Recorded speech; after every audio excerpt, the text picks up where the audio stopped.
ಹೋಯಿತು. ಮೌನಿ ಅಮಾವಾಸ್ಯೆ ಸಂದರ್ಭದಲ್ಲಿ ಜನ ಏನು ಸಂಗಮದಲ್ಲಿ ಮೀಲಿಕ್ಕೆ ಬಂದಿದ್ರು, ಸಂಗಮದಲ್ಲಿ ಸ್ನಾನ ಮಾಡಲಿಕ್ಕೆ ಬಂದಿದ್ರು, ಇದ್ದಕ್ಕಿದ್ದ ಹಾಗೆಯೇ ಅಲ್ಲಿ ಕಾಲು ತುಳಿತ ಸಂಭವಿಸಿತು. 30 ಜನ ಬಲಿಯಾಗಿದ್ದಾರೆ. 30 ಜನ, 90 ಗಾಯಾಳುಗಳನ್ನು ಆಸ್ಪತ್ರೆಗೆ ದಾಖಲಿಸಲಾಗಿದೆ. ಮೃತರ ಪೈಕಿ 25 ಜನರ ಗುರುತು ಪತ್ತೆ ಹಚ್ಚಲಾಗಿದೆ. ಇನ್ನು 5 ಜನರ ಗುರುತು ಪತ್ತೆ ಆಗಿಲ್ಲ. ಕರ್ನಾಟಕದ 4, ಅಸ್ಸಾಂ, ಗುಜರಾತ್ ಸೇರಿದಂತೆ ಬೇರೆ ಬೇರೆ ಭಾಗದ ಒಟ್ಟು 30 ಭಕ್ತರು, 30 ಜನ. ನೋಡಿ, ದಯವಿಟ್ಟು ಯಾರೂ ಕೂಡ ಪ್ರಯಾಗರಾಜಿಗೆ ಬರಬೇಡಿ ಸದ್ಯಕ್ಕೆ ಅಂತ ಅಲ್ಲಿನ ವ್ಯವಸ್ಥೆ ಮನವಿ ಮಾಡಿಕೊಂಡಿದೆ. 8-10 ಕೋಟಿ ಜನ ಹೆಂಗೆ ನಿಭಾಯಿಸಬೇಕು? 8-10 ಕೋಟಿ ಜೊತೆಗೆ ಜನರಿಗೆ ತಕ್ಷಣಕ್ಕಾಗಬೇಕು. ಆಗಿರುವಂಥವರು ಅಲ್ಲಿಂದ ಬೇಗ ಜಾಗ ವಾಪಸ್ ಖಾಲಿ ಮಾಡಬೇಕು ಅನ್ನುವಂಥದ್ದಿಲ್ಲ, ಅಲ್ಲೇ ಇರಬೇಕು. ಇವೆಲ್ಲ ಮನೋಭಾವನೆಗಳಿದೆಯಲ್ಲ, ಅದು ಜೊತೆಗೇನು ಅಂತಂದರೆ ಒಳಗಡೆಗೆ ಹೆಂಗೆ ಬಿಟ್ಟರು ಅಷ್ಟೊಂದು ಜನರನ್ನು. ಜೊತೆಗೇನು ಅಂದರೆ ಅಲ್ಲೊಂದು ದಾರಿ ಇದೆ, ಅದು ಎಷ್ಟರ ಮಟ್ಟಿಗೆ ತಲೆ ಇಲ್ದವ್ರು ಮಾಡಿರ್ಬೇಕು ನೋಡಿ. ಅದು ಹೋಗೋಕ್ಕೂ ಒಂದೇ ದಾರಿ, ಬರೋಕ್ಕೂ ಒಂದೇ ದಾರಿ. ಸ್ನಾನ ಮಾಡಿ ಹೋಗುವಂಥವ್ರು ಒಂದೇ ದಾರಿಲಿ ಹೋಗಬೇಕು, ಬರುವಂಥವ್ರು ಒಂದೇ ದಾರಿಲಿ ಬರಬೇಕು. ಕೆಲವರಂತೂ ಹೋಗಿ ಆಲ್ರೆಡಿ ನಿಂತು ಬಿಟ್ಟಿದ್ರು. ಹೋದವರು ಕೂಡ ಸ್ನಾನ ಮಾಡಿ ವಾಪಸ್ ಬರಲಿಲ್ಲ, ಶುಭ ಗಳಿಗೆಗೋಸ್ಕರ ಕಾಯ್ತಾ ಇದ್ದರು. ಅವ್ರಿಗೆ ಬ್ರಾಹ್ಮಿ ಮುಹೂರ್ತ ಬೇಕಿತ್ತು. 4-4:15 ಸಮಯ ಆಗಲಿ ಅಂತ 2 ಗಂಟೆ ಹೋಗಿರುವಂಥವರು ಕೂಡ ಕಾಯ್ತಾ ಇದ್ದರು. ಜೊತೆಗೆ ಅಲ್ಲೊಂದು ನೋಸ್ ಪಾಯಿಂಟ್ ಅಂತ ಇದೆ.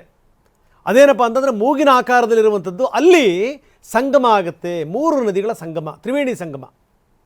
ಗಂಗೆ, ಯಮುನೆ, ಸರಸ್ವತಿ, 3 ನದಿಗಳ ಸಂಗಮ ಆ ನೋಸ್ ಪಾಯಿಂಟಲ್ಲಿ. ಅಲ್ಲಿ ವಿಪರೀತ ಜನರು ಜಮಾಯಿಸಿಬಿಟ್ಟಿದ್ರು.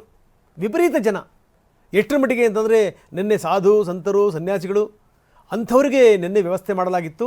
ಅವರೂ ಕೂಡ ಬರೋಕ್ಕೆ ಜಾಗ ಇಲ್ಲದೇ ಒದ್ದಾಡಬೇಕಾಯಿತು. ಜೊತೆಗೆ ದಾರಿ ಇದೆಯಲ್ಲ, ದಾರಿ 3 ಕಿಲೋಮೀಟರ್ ಇದ್ದಿದ್ದು ಅದನ್ನು ಸುತ್ತು ಬಳಸಿ 6 ಕಿಲೋಮೀಟರ್ ಆಗಿಬಿಟ್ಟಿತ್ತು. ಜನರೇನು ಮಾಡಿದ್ರು, ಹಿಂಗಾದರೆ ಗತಿ ಮುಟ್ಟಲ್ಲ ಅಂತ ಹೇಳಿ ಬೆಳಗ್ಗೆ ಯಾಕೆ ಹೊರಡಬೇಕು, ರಾತ್ರಿನೇ ಹೊರಟುಬಿಡೋದಪ್ಪ, ಸೀದಾ ಬಂದರು. ಅಲ್ಲೆಲ್ಲ ಜಮಾಯಿಸಿಬಿಟ್ಟಿದ್ರು. ಎಷ್ಟರ ಮಟ್ಟಿಗೆ ಅಲ್ಲಿನ ವ್ಯವಸ್ಥೆ ಬೇಡ್ಕೊಂಡು ಕೇಳಿದ್ರು ಕೂಡ ಜನರು ಅದನ್ನು ಕೇಳುವಂಥ ಸ್ಥಿತಿಲಿ ಇರಲಿಲ್ಲ.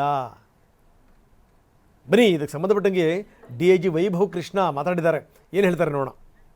एम्बुलेंस के माध्यम से लगभग 90 घायलों को अस्पताल तक पहुंचाया, परंतु इसमें से दुर्भाग्यपूर्ण तरीके से 30 श्रद्धालुओं की दुखद मृत्यु हो गई है.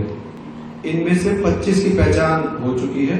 कुछ लोग बाहर के प्रदेशों के भी इनमें से हैं, जैसे कर्नाटक के 4 लोग हैं, असम से 1 है, गुजरात से 1 है. कुछ घायलों को परिवार के सदस्यों को लेकर चले गए हैं. सभी घटनाएं मर्माहत करने वाली भी हैं और एक सबक भी है, लेकिन हादसे के तह में भी जाने की आवश्यकता है और इसी दिशा से सरकार ने भी तय किया है कि हम इसकी एक जुडिशियल इंक्वायरी भी करेंगे. ये सभी घटनाएं मर्माहत करने वाली भी हैं और एक सबक भी है, लेकिन हादसे के तह में भी जाने की आवश्यकता है और इसी दिशा से सरकार ने भी तय किया है कि हम इसकी एक जुडिशियल इंक्वायरी भी करेंगे. ये सभी घटनाएं मर्माहत करने वाली भी हैं और एक सबक भी है, लेकिन हादसे के तह में भी जाने की आवश्यकता है और इसी दिशा से सरकार ने भी तय किया है कि हम इसकी एक जुडिशियल इंक्वायरी भी करेंगे. ये सभी ಈ ಘಟನೆ ನನಗೆ ಆಘಾತ ತಂದಿದೆ. ಇದು ಏನು, ಯಾಕಾಯಿತು ಅನ್ನೋದು ಬೇಕಾಗಿದೆ. ಹೀಗಾಗಿ ನಾವು ನ್ಯಾಯಾಂಗ ತನಿಖೆಗೆ ಆದೇಶ ಕೊಟ್ಟಿದ್ದೀವಿ ಅಂತ